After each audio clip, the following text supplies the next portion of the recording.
Hi everyone, welcome to Veggie. எங்கள் சேனலை இது வரைக்கும் நீங்கள் சப்ஸ்கிரைப் பண்ணலைன்னா சப்ஸ்கிரைப் பட்டனையும் பெல் பட்டனையும் கிளிக் பண்ணிவிடுங்க. இன்றைக்கி நம்ம கிருஷ்ண ஜெயந்தி ஸ்பெஷல் வெள்ளச்சீடை எப்படி பண்ணுறதுன்னு பார்க்கலாம். இதுக்கு தேவையான பொருட்கள் எல்லாமே நான் டிஸ்கிரிப்ஷன் பாக்ஸில் மெஷர்மெண்ட்டோடு கொடுத்துருக்கேன், ரெஃபர் பண்ணிக்கோங்க. நீங்கள் ஸ்டோர் பாட் அரிசி மாவும் யூஸ் பண்ணிக்கலாம், இல்லை வீட்டிலையே ஈர அரிசி மாவு இருந்தாலும் யூஸ் பண்ணிக்கலாம். எதுவாக இருந்தாலும் கொஞ்சம் லைட்டாக வறுத்து எடுத்துக்கோங்க. கோலம் போடுற பதம்னு சொல்லுவாங்க, அந்த பதத்தில் நீங்கள் வறுத்து எடுத்துக்கலாம். இப்போ 1 கப் அரிசி மாவுக்கு 1/2லேருந்து 3/4 கப்பு வெல்லம் தேவைப்படும்.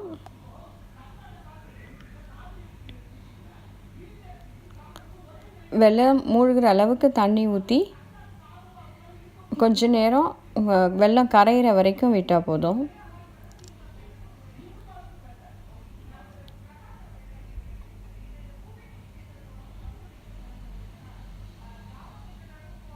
இப்போ வெல்லம் நல்லா கரைஞ்சிடுச்சு, இதை நம்ம வடிகட்டிக்கலாம்.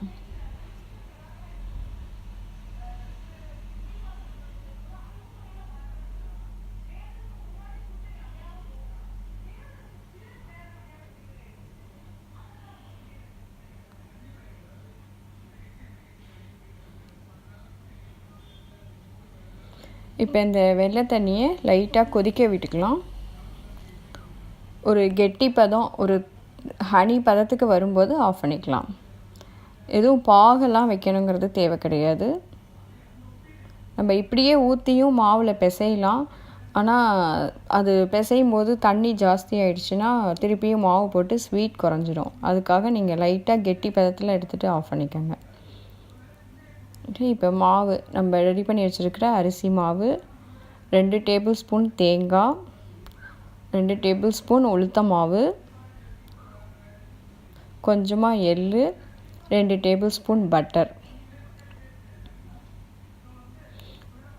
2 டேபிள் ஸ்பூன் பட்டர் ஃபுல்லாக போட்டு கையால் மேக்ஸிமம் எவ்வளோ சாஃப்டாக பிசைய முடியுமோ பிசைஞ்சு எடுத்துக்கணும்.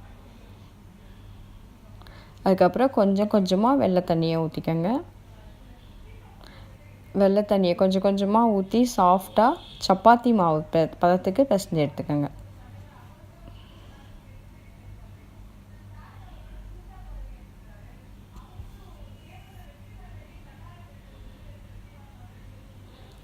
பிசைஞ்ச மாவு ட்ரை ஆகாமல் ஒரு டவலில் போட்டுட்டு உப்பு சீடை மாதிரி குட்டியாக இல்லாமல் மீடியம் சைஸ் பால்ஸாக உருட்டி எடுத்துக்கோங்க. உருட்டி ஒரு 15 மினிட்ஸ் டு 30 மினிட்ஸ் கொஞ்சம் காய வச்சுருங்க டவலில் போட்டு. நல்லா காஞ்சதுக்கப்புறம் எடுத்து எண்ணெயில் பொரிச்சிக்கலாம். இப்போ ஆயில் ஹீட் ஆகிடுச்சு, நம்ம ரெடி பண்ணி வச்சுருக்கிற வெள்ளைச்சீடையை போட்டுடலாம்.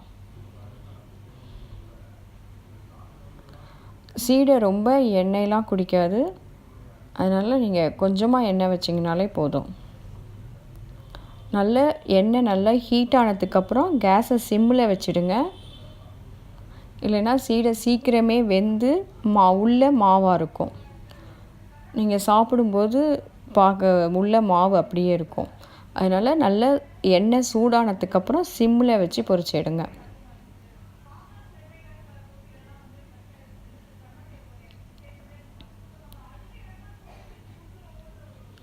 நல்ல டார்க் கலராக வரும்போது ஓசையும் அடங்கினதுக்கப்புறம் கேஸ் ஆஃப் பண்ணிடலாம். இப்போ பார்த்திங்கன்னா நல்லா வெந்து ஓசை அடங்கிடுச்சு. இப்போ நம்ம வெள்ளைச்சீடை எடுத்துடலாம். நல்லா வெந்ததுனால தான் அந்த எண்ணெயெல்லாம் உள்ளே போய் இப்படி விரிசலாக தெரியும். இந்த ஸ்டேஜில் ஆஃப் பண்ணிடலாம். இப்போ நம்மளோட சுவையான வெள்ளைச்சீடை ரெடி. நீங்களும் உங்கள் வீட்டில் இதை ட்ரை பண்ணி பார்த்துட்டு எனக்கு கமெண்ட் பண்ணுங்கள். தேங்க்யூ.